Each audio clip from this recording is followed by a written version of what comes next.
아버지 도와주세요. 은호를 지켜야 해요. 새벽 2시 이지혁이 아버지 이상철의 방문을 두드렸습니다. 잠에서 깬 이상철이 문을 열었을 때 아들의 얼굴은 창백했어요. 무슨 일이냐고 묻는 아버지 앞에서 지혁은 오늘 있었던 일을 모두 털어놓았습니다. 고성희의 수상한 전화통화, 불법 장기 매매 계획, 그리고 금요일로 예정된 수술 이야기까지요. 이상철의 얼굴이 점점 굳어졌습니다. 33년간 회사 생활을 하며 온갖 사람들을 만나봤지만 이렇게 악랄한 경우는 처음이었어요. 자식을 이용해서 돈을 벌다니. 게다가 그 자식이 모르게 속여서 범죄에 이용하다니. 이상철은 주먹을 불끈 쥐었습니다. 아들아, 걱정하지 마. 내가 있잖아. 이상철이 지혁의 어깨를 두드렸습니다. 지혁의 눈에 눈물이 맺혔어요. 아버지가 이렇게 든든할 줄 몰랐습니다. 정년 퇴직하고 기운이 빠진 것처럼 보였는데 지금 아버지의 눈빛은 예전 그 어느 때보다 강렬했어요. 이상철은 거실로 나가 오래된 수첩을 꺼냈습니다. 33년간 쌓아온 인맥이 적혀있는 수첩이었어요. 이름 옆에는 현재 직업과 연락처가 빼곡히 적혀 있었습니다. 이상철은 한 이름에서 손가락을 멈췄어요. 강민수. 옛 동료였는데 지금은 경찰로 전직했더라고요. 시간이 새벽이라 미안하지만 어쩔 수 없었습니다. 이상철이 전화를 걸었어요. 벨이 몇 번 울린 후 잠에 취한 목소리가 들려왔습니다. 여보세요? 이상철이 조심스럽게 말했습니다. 민수야, 나 이상철이야. 잠 깨워서 미안한데 급한 일이 생겼어. 강민수는 이상철의 목소리를 듣고 잠이 확 깼습니다. 형님? 무슨 일이세요? 이상철이 상황을 간략하게 설명했어요. 고성희라는 여자가 불법 장기 매매를 계획하고 있다고 자기 아들 친구가 위험에 처했다고 말했습니다. 강민수가 심각한 목소리로 대답했습니다. 형님, 이건 중대 범죄입니다. 당장 만나시죠. 두 사람은 새벽 4시에 만나기로 약속했어요. 이상철이 전화를 끊고 아들을 쳐다봤습니다. 지혁아, 옷 갈아입어. 우리 나가야 해. 부자는 새벽 어둠 속을 달려 24시간 카페로 향했습니다. 거리는 텅 비어 있었어요. 가로등 불빛만이 쓸쓸하게 길을 밝히고 있었습니다. 지혁은 창밖을 바라보며 은호를 생각했어요. 지금쯤 은호는 자고 있을까? 아니면 자신처럼 잠 못 이루고 있을까? 카페에 도착하니 강민수가 이미 와 있었습니다. 50대 중반으로 보이는 건장한 체격의 남자였어요. 카페 구석 자리에 앉아 커피를 마시고 있었습니다. 이상철이 반갑게 인사했어요. 민수야, 오랜만이다. 두 사람이 악수를 나눴습니다. 강민수가 지혁을 쳐다보며 물었어요. 이 친구가 아드님이신가요? 이상철이 고개를 끄덕이며 아들을 소개했습니다. 내 큰아들 지혁이야. 강민수가 지혁에게도 악수를 청했어요. 세 사람이 자리에 앉자 강민수가 본론으로 들어갔습니다. 그래서 정확히 무슨 일인지 자세히 말씀해 주시죠. 이지혁이 어제 병원에서 들었던 고성희의 전화통화를 상세하게 설명했어요. 적합성 검사 3억이라는 금액, 윤 원장이라는 의사, 그리고 은호를 속이고 있다는 사실까지 모두 말했습니다. 강민수가 수첩에 열심히 메모를 하고 있었어요. 다 듣고 나서 고개를 끄덕이며 말했습니다. 이건 명백한 불법 장기 매매 알선입니다. 게다가 사기죄도 추가되고요. 문제는 증거예요. 지혁 씨가 들은 건 증언일 뿐이거든요. 지혁의 얼굴이 어두워졌습니다. 그럼 어떻게 해야 하나요? 강민수가 생각에 잠겼습니다. 한참 후에 입을 열었어요. 현행범으로 잡는 게 가장 확실합니다. 수술 직전 동의서에 서명하는 순간에 들이닥쳐 체포하는 거죠. 하지만 그렇게 하려면 지은호 씨의 협조가 필요하다고 강민수가 덧붙였습니다. 은호 씨가 실제로 수술장까지 가야 해요. 물론 우리가 완벽하게 통제할 겁니다. 실제로 수술이 진행되게 두지는 않을 거예요. 이상철이 걱정스럽게 물었습니다. 은호가 위험하지는 않겠지? 강민수가 고개를 저었어요. 걱정 마세요, 형님. 저희가 완벽하게 준비할 겁니다. 은호 씨는 피해자예요. 절대 다치게 하지 않을 겁니다. 지혁이 말했습니다. 은호는 이미 협조하기로 했어요. 제가 어제 다 설명했거든요. 강민수가 놀란 표정을 지었어요. 벌써요? 대단한 용기네요. 지혁이 쓸쓸하게 웃었습니다. 무서워하면서도 하겠다고 했어요. 강민수가 말했습니다. 그럼 이제 윤 원장이라는 의사를 찾아야 합니다. 병원 내부 조사가 필요해요. 그리고 고성희의 금융거래 내역도 추적해야 하고요. 시간이 얼마 없으니 서둘러야겠어요. 이상철이 물었습니다. 내가 도울 수 있는 일이 있나? 강민수가 잠시 생각하더니 말했습니다. 형님, 혹시 병원 쪽에 아는 사람 있으세요? 이상철이 고개를 끄덕였어요. 33년간 회사 생활하면서 건강검진 때문에 병원은 자주 갔거든요. 친한 의사 몇 명 있어. 좋습니다. 그럼 형님이 그쪽으로 알아봐 주시고 저는 금융 쪽 조사를 시작하겠습니다. 강민수가 말했어요. 세 사람은 각자 맡은 역할을 나누고 헤어졌습니다. 하늘이 밝아오고 있었어요. 집으로 돌아가는 차 안에서 이상철이 아들에게 말했습니다. 지혁아, 넌 은호를 잘 돌봐. 겁먹지 않게 옆에서 지켜줘. 지혁이 고개를 끄덕였어요. 알겠습니다, 아버지. 이상철이 계속 말했습니다. 그리고 아들아, 사랑은 타이밍이야. 내가 3년 전에 놓쳤던 기회를 이번에는 꼭 잡아. 지혁이 아버지를 쳐다봤습니다. 아버지도 사랑 때문에 고생하셨어요? 이상철이 웃었습니다. 당연하지. 내 엄마 마음 얻으려고 얼마나 고생했는데. 그때 생각하면 지금도 웃음이 나와. 두 사람은 집에 도착했습니다. 김다정이 거실에서 기다리고 있었어요. 여보, 지혁아, 어디 갔다 와? 새벽부터 어디 간 거야?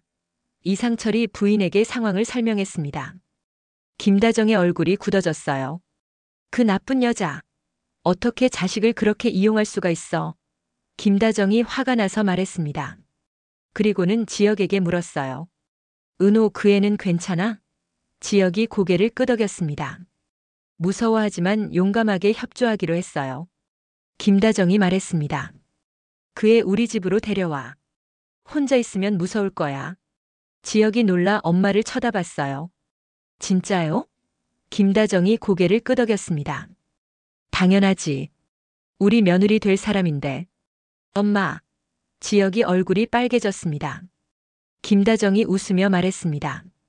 뭐가 부끄러워. 엄마는 다 알아. 내가 은호 그 애 얼마나 좋아하는지. 이상철도 거들었어요. 아들아, 엄마 말이 맞아. 은호 데려와. 지혁은 가슴이 따뜻해졌습니다. 부모님의 따뜻한 마음이 고마웠어요. 알겠습니다. 제가 은호한테 물어볼게요. 그날 오후 조옥래 할머니와 김장수 할아버지가 시장에 나갔습니다. 88세와 87세의 두 노인은 며느리와 사위를 통해 만나 이제는 절친한 친구가 되었습니다. 오늘은 손자 지혁이가 좋아하는 반찬을 만들려고 시장에 온 거였어요. 조옥래가 생선 가게 앞에서 멈춰 섰습니다. 아줌마, 이 고등어 얼마예요? 주인이 대답했어요. 한 마리에 5,000원입니다. 조옥래가 고개를 저었습니다. 그건 너무 비싼데? 4,000원에 주면 안 돼요? 주인이 난색을 표했어요. 할머니, 그건 너무 싸요. 조옥래가 포기하지 않았습니다. 아이고, 내가 여기 단골인데. 좀 깎아줘요. 옆에서 김장수가 끼어들었습니다. 사돈댁, 그냥 5,000원 주고 사요. 조옥래가 김장수를 노려봤어요. 당신은 돈이 많아서 그렇지. 나는 아껴야 한다고. 김장수가 웃었습니다. 알았어요, 알았어. 두 노인은 시장을 한 바퀴 돌며 장을 봤습니다. 채소도 사고 과일도 사고 반찬 재료도 샀어요. 김장수가 장바구니를 들어주며 말했습니다. 사돈댁, 오늘 날씨 참 좋네요. 조옥래가 고개를 끄덕였습니다. 그러게 말이야. 시장 끝자락에 붕어빵 장수가 있었습니다. 고소한 냄새가 코를 찔렀어요. 조옥래가 발걸음을 멈췄습니다. 붕어빵, 오랜만에 먹고 싶네. 김장수가 그 말을 듣고 얼른 말했습니다. 사돈댁, 제가 사드릴게요. 잠깐만 기다리세요. 김장수가 붕어빵 가게로 다가갔습니다. 아줌마, 붕어빵 4개 주세요. 주인이 붕어빵을 봉지에 담아주며 말했어요. 4,000원입니다. 김장수가 주머니를 뒤졌습니다. 그런데 아무것도 없었어요. 김장수가 당황해서 다른 주머니도 뒤졌습니다. 역시 없었어요. 지갑을 집에 두고 온 거예요. 얼굴이 빨개졌습니다. 조옥래가 다가와서 물었어요. 왜 그래요? 김장수가 머리를 극적이며 말했습니다. 그게 지갑을 집에 두고 왔어요. 조옥래가 어이없다는 표정으로 김장수를 쳐다봤습니다. 이 양반이 또 깜빡했네. 김장수가 미안하다며 고개를 숙였어요. 아이고, 나이 먹으니 이것도 잊어버리고. 조옥래가 한숨을 쉬며 지갑을 꺼냈습니다. 그리고 주인에게 4,000원을 건넸어요. 붕어빵을 받아들고 김장수에게 말했습니다. 당신 요즘 깜빡깜빡하는 게 심해졌어. 병원 가봐야 하는 거 아니에요? 김장수가 손사래를 쳤습니다. 아니에요. 그냥 오늘 실수한 거예요. 조옥래가 붕어빵 하나를 김장수에게 건네며 말했습니다. 자, 먹어요. 대신 오늘 저녁은 당신이 사는 거예요. 김장수가 고맙다며 붕어빵을 받았어요. 두 노인은 벤치에 앉아 붕어빵을 먹었습니다. 따뜻하고 달콤했어요. 김장수가 말했습니다. 사돈댁, 요즘 지혁이가 걱정이에요. 며칠 전부터 표정이 안 좋더라고요. 조옥래도 고개를 끄덕였습니다. 나도 봤어. 무슨 일 있는 것 같던데. 두 노인은 손자와 외손자를 걱정하며 붕어빵을 먹었습니다. 그들은 몰랐어요. 지금 가족들이 얼마나 큰 일을 겪고 있는지를요. 하지만 그들의 따뜻한 마음만큼은 변함이 없었습니다. 한편 이상철은 병원에 연락을 하고 있었습니다. 오랜 지인인 박 원장에게 전화를 걸었어요. 원장님, 저 이상철입니다. 오랜만입니다. 박 원장이 반갑게 인사했어요. 이 이사님, 오랜만이시네요. 어떻게 지내세요? 이상철이 본론을 꺼냈습니다. 원장님, 사실 부탁이 하나 있어서 연락드렸습니다. 귀 병원에 윤 씨 성을 가진 간 이식 전문의가 있나요? 박 원장이 잠시 생각하더니 대답했어요. 윤 원장님 말씀이신가요? 네, 계시는데요. 이상철의 가슴이 쿵쾅거렸습니다. 찾았어요. 원장님, 실례지만 그분에 대해 좀 알 수 있을까요? 박 원장이 이상하다는 듯 물었습니다. 왜요? 무슨 일 있으세요? 이상철이 조심스럽게 말했습니다. 사실 그분이 불법적인 일에 연루된 것 같아서요. 박 원장의 목소리가 굳어졌어요. 뭐라고요? 이상철이 자세히 설명하지는 않았지만 의심스러운 정황이 있다고만 말했습니다. 박 원장이 한참을 침묵하더니 말했습니다. 이 이사님, 사실 저희도 윤 원장님 때문에 고민이 있었어요. 최근 들어 이상한 환자들이 많이 오거든요. 신원이 불분명한 사람들이요. 이상철이 귀를 기울였습니다. 박 원장이 계속 말했습니다. 그리고 금융거래도 수상해요. 개인 계좌로 거액이 입금되는 경우가 있더라고요. 병원 회계팀에서 보고를 받았는데 아직 확인 중이었어요. 이상철이 말했습니다. 원장님, 이건 경찰 수사가 필요한 사안일 수 있어요. 제가 아는 형사가 있는데 연결해드려도 될까요? 박 원장이 잠시 망설이다가 대답했습니다. 알겠습니다. 저도 더 이상 두고 볼 수는 없겠네요. 이상철은 박 원장과 강민수 형사를 연결해 주었습니다. 이제 수사망이 좁혀지고 있었어요. 증거가 하나씩 모이고 있었습니다. 저녁이 되어 이지혁은 지은호를 만났습니다. 조용한 카페에서 마주 앉았어요. 은호의 얼굴은 창백했습니다. 잠을 제대로 못 잔 것 같았어요. 지혁이 걱정스럽게 물었습니다. 은호야, 괜찮아? 은호가 고개를 저었습니다. 아니요. 무서워요. 지혁이 은호의 손을 잡았습니다. 은호가 손을 빼려 했지만 지혁이 놓아주지 않았어요. 은호야, 내가 지킬게. 절대 혼자 두지 않을게. 은호가 지혁을 쳐다봤습니다. 선배의 눈빛이 진심으로 가득 차 있었어요. 은호의 가슴이 두근거렸습니다. 3년 전 차갑게 거절했던 그 선배가 아니었어요. 지금의 선배는 자신을 위해 무엇이든 할 것 같았습니다. 지혁이 말했습니다. 그리고 은호야, 우리 집에 올래? 엄마가 너 오라고 하셔. 혼자 있으면 무섭잖아. 은호가 놀라 지혁을 쳐다봤어요. 선배네 집이요? 지혁이 고개를 끄덕였습니다. 응. 게스트룸 있어. 거기서 지내. 은호는 망설였습니다. 하지만 솔직히 혼자 있기가 무서웠어요. 고성이가 자신을 노리고 있다는 걸 아니까요. 은호가 작게 고개를 끄덕였습니다. 알겠어요. 패 끼쳐도 될까요? 지혁이 환하게 웃었습니다. 무슨 소리야? 우리 엄마가 얼마나 기뻐하실지 몰라. 두 사람은 은호의 집에 들러 짐을 챙긴 후 지혁의 집으로 향했습니다. 이상철 네 집에 도착하니 김다정이 현관에서 기다리고 있었어요. 은호야 왔구나. 어서 와. 김다정이 은호를 따뜻하게 맞아주었습니다. 은호가 인사했어요. 안녕하세요, 어머니. 패 끼쳐서 죄송해요.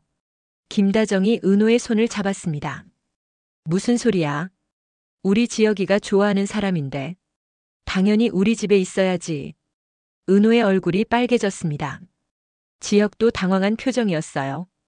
거실에서는 조옥래와 김장수가 TV를 보고 있었습니다. 은호를 보자 두 노인이 일어났어요. 조옥래가 은호에게 다가와 손을 잡았습니다. 아이고, 이 예쁜 애가 은호구나. 지혁이가 얘기 많이 했어. 김장수도 반갑게 인사했습니다.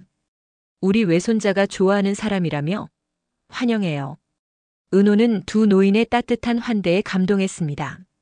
눈물이 날 것 같았어요. 저녁 식사 시간이 되었습니다. 식탁에는 맛있는 음식들이 가득했어요. 조옥래가 오늘 장 봐서 만든 반찬들이었습니다. 은호야, 많이 먹어. 조옥래가 은호 앞에 반찬을 놓아주었어요. 이상철도 은호에게 말했습니다. 은호 씨, 걱정하지 마세요. 우리가 꼭 지킬 겁니다. 은호가 고맙다며 고개를 숙였어요. 가슴이 따뜻해졌습니다. 이렇게 자신을 보호해주는 사람들이 있다는 게 감사했어요. 식사를 마치고 은호는 게스트룸으로 갔습니다. 깨끗하고 아늑한 방이었어요. 김다정이 이불을 펴주며 말했습니다. 은호야, 불편한 거 있으면 언제든 말해. 은호가 고맙다고 대답했습니다. 김다정이 나가고 은호는 침대에 누웠습니다. 천장을 바라보며 생각에 잠겼어요. 며칠 후면 모든 게 끝날 거예요. 고성이가 잡히고 진실이 밝혀지고 자신도 안전해질 거예요. 하지만 무서웠습니다. 금요일이 너무 빨리 다가오고 있었어요. 노크 소리가 들렸습니다. 은호가 일어나 문을 열었어요. 이지혁이 서 있었습니다. 손에는 따뜻한 우유를 들고 있었어요. 은호야, 이거 마시고 자. 잠 잘 올 거야. 은호가 우유를 받았습니다. 고맙다고 말했어요. 지혁이 은호를 쳐다보며 말했습니다. 은호야, 무서우면 언제든 나한테 와. 내 방은 옆방이야. 은호가 고개를 끄덕였습니다. 지혁이 가려다 멈춰 섰습니다. 그리고 돌아서서 은호를 똑바로 쳐다봤어요. 은호야, 나 한 가지만 물어볼게. 은호가 지혁을 쳐다봤습니다. 지혁이 말했습니다. 나 아직 기회 있어? 은호가 숨을 멈췄습니다. 지혁이 계속 말했습니다. 내가 날 거절한 거 알아. 3년 전에 내가 너한테 한 짓도 알아. 하지만 나 진심이야. 진짜 너 좋아해. 은호의 눈에 눈물이 맺혔습니다. 선배. 지혁이 은호에게 다가왔어요. 답은 안 해도 돼. 그냥 알아줬으면 좋겠어. 내 마음이 진심이라는 거. 지혁이 은호의 머리를 쓰다듬고 방을 나갔습니다. 은호는 우유를 들고 멍하니 서 있었어요. 가슴이 두근거렸습니다. 선배의 마음이 느껴졌어요.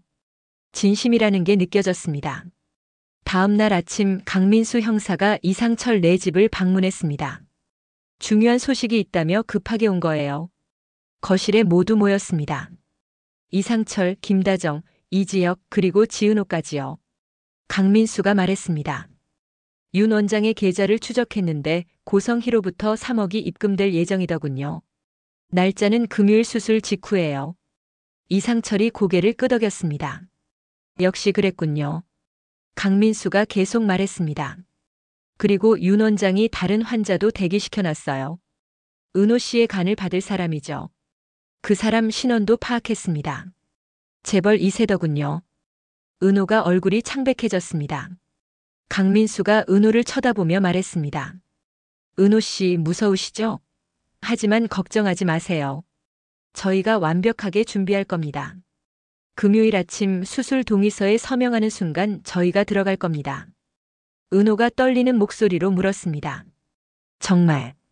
정말 안전한 거죠? 강민수가 고개를 끄덕였습니다. 제 목숨 걸고 보장합니다. 은호 씨는 절대 다치지 않을 겁니다. 이지혁이 말했습니다. 그리고 저도 은호 옆에 있을 겁니다. 강민수가 지혁을 쳐다봤어요.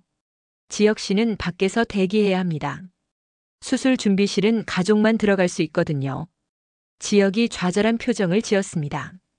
하지만 어쩔 수 없었어요. 강민수가 말했습니다.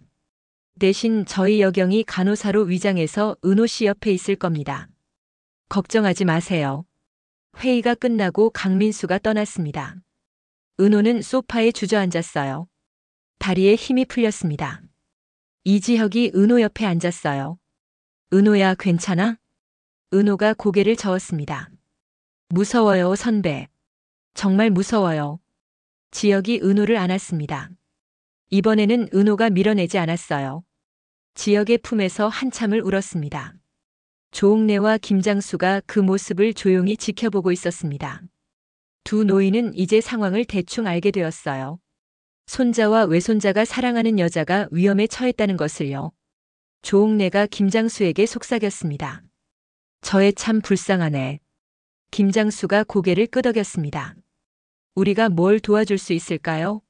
조옥래가 생각하다가 말했습니다. 밥이라도 잘 챙겨주자. 힘든 일 앞두고 있으니 잘 먹어야지. 두 노인은 부엌으로 가서 은호를 위한 음식을 준비하기 시작했습니다. 조옥래가 은호가 좋아할 만한 음식을 만들었어요. 김장수는 옆에서 거들었습니다. 두 노인의 따뜻한 마음이 음식에 담겼습니다. 금요일이 다가오고 있었습니다. 이제 이틀밖에 남지 않았어요. 긴장감이 점점 높아지고 있었습니다. 고성이는 자신의 계획이 완벽하다고 생각하며 웃고 있었어요. 하지만 그녀는 몰랐습니다. 함정이 준비되고 있다는 것을요. 이상철은 밤마다 옛 동료들에게 전화를 걸어 정보를 모았습니다. 강민수는 경찰팀을 구성하고 작전을 세밀하게 짰어요. 이지혁은 은호를 지키며 용기를 북돋아 주었습니다. 그리고 은호는 두려움과 싸우며 금요일을 기다리고 있었습니다.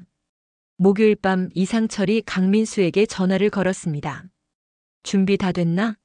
강민수가 대답했습니다. 네, 형님.